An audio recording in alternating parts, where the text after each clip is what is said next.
നമസ്കാരം. 2019 ലോക്സഭാ തെരഞ്ഞെടുപ്പിൽ നേടിയതിനേക്കാൾ മികച്ച പ്രകടനം ഇത്തവണ BJP നടത്തുമെന്ന് പ്രമുഖ സാമൂഹ്യ പ്രവർത്തകർ അടക്കം പറയുന്നു.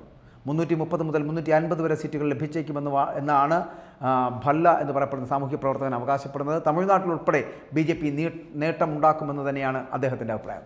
കണക്കുകൾ പരിശോധിക്കുമ്പോൾ അവർക്ക് ഏകദേശം 330 മുതൽ 350 വരെ സീറ്റുകൾ സ്വന്തമായി ലഭിച്ചേക്കാം. ഇത് BJPക്ക് മാത്രമായിട്ടുള്ള കണക്കാണ്, അതായത് സഖ്യകക്ഷികളെ ഉൾപ്പെടുത്താതെയുള്ള കണക്ക്. പ്രധാനമന്ത്രി നരേന്ദ്രമോദിയുടെ നേതൃത്വത്തിൽ പ്രചാരണം നടത്തുന്ന BJPക്ക് 2019 ഫലവുമായി താരതമ്യം ചെയ്യുമ്പോൾ 5 മുതൽ 7% വരെ സീറ്റുകൾ അധികമായി ലഭിച്ചേക്കാം. ഇതാണ് രാഷ്ട്രീയ നിരീക്ഷകരടക്കം പറഞ്ഞുകൊണ്ടിരിക്കുന്നത്.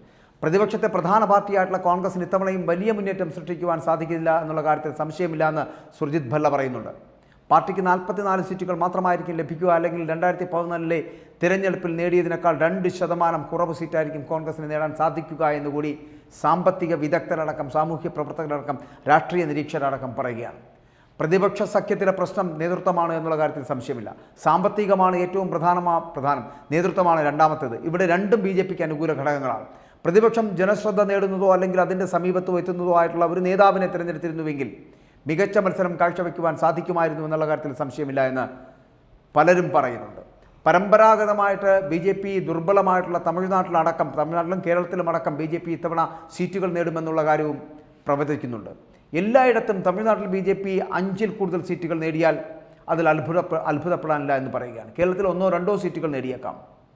ഇങ്ങനെ സാമൂഹ്യ രാഷ്ട്രീയ നിരീക്ഷകരുടെ കണക്കുകൂട്ടലുകൾ ഇങ്ങനെയാണ്. ജനങ്ങളുടെ ജീവിത സാഹചര്യങ്ങൾ മെച്ചപ്പെട്ടതാണ് ഈ സാധ്യതയ്ക്ക് കാരണമെന്നാണ് പലരും അവകാശപ്പെടുന്നത്. ജനങ്ങളുടെ ജീവിതത്തിൽ എത്രത്തോളം പുരോഗതി ഉണ്ടായി എന്നതിൻ്റെ അടിസ്ഥാനത്തിലാണ് ഇന്ത്യ വോട്ട് ചെയ്യുന്നത് എന്നാണ് എല്ലാവരുടെയും അഭിപ്രായം. അതാണ് അടിസ്ഥാനപരമായിട്ടുള്ള കാരണം. ജാതിയോ ലിംഗഭേദമോ അല്ല, ആളുകൾ ആരോപിക്കുന്ന വിവിധ ഘടകങ്ങളോ അല്ല തിരഞ്ഞെടുപ്പിനെ സ്വാധീനിക്കുന്നത് എന്നുകൂടി ഓർമ്മിപ്പിക്കുകയാണവർ.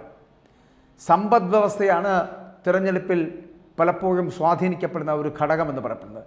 സാമ്പത്തികമായി വളരെ മുന്നോട്ട് നിൽക്കപ്പെടുന്ന BJPക്ക് ഒരിക്കലും ഈ മറ്റുള്ള രാഷ്ട്രീയ പാർട്ടികളെ പോലെ നോക്കി നിൽക്കേണ്ട ഒരു ആവശ്യകതയില്ല എന്ന് കൂടി പറയട്ടെ.